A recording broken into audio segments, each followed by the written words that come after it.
ሰላም እንደምን ቆያችሁ? መታመሜን ሰምታችሁ በጣም ብዙ ሰዎች እየተጨነቃችሁ ነው። መታመሜን የነገርኳችሁ እንድትጨነቁ ፈልጌ ሳይሆን እንድትጸልዩልኝ ስለሚፈልግ ነው።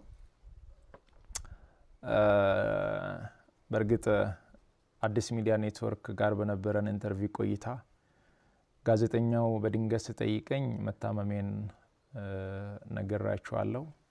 አሁንም ቢሆን ሁላችሁም በየእምነታችሁ እንድትጸልዩልኝ እፈልጋለሁ።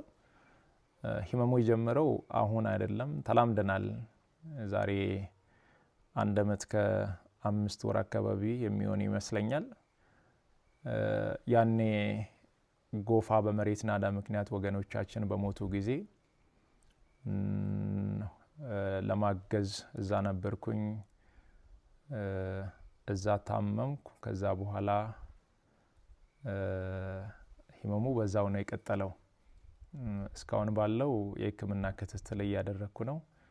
ቀጣይ ያለው የህክምና ሁኔታ በቅርቡ ከሀገር ውጪ ሄጄ በቂ ህክምና አደርጋለሁ።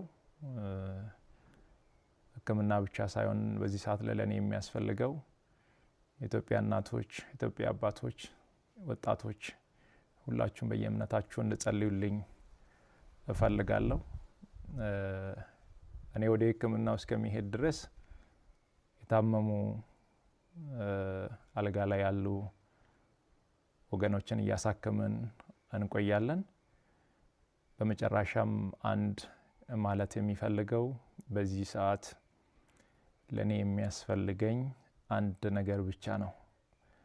አሁን ከሚነግራችሁ ነገር ውጪ ለኔ ምንም ነገር አያስፈልገኝም። ሁላችሁም በየእምነታችሁ ጸልዩልኝ። ጸሎትና ጸሎት ብቻ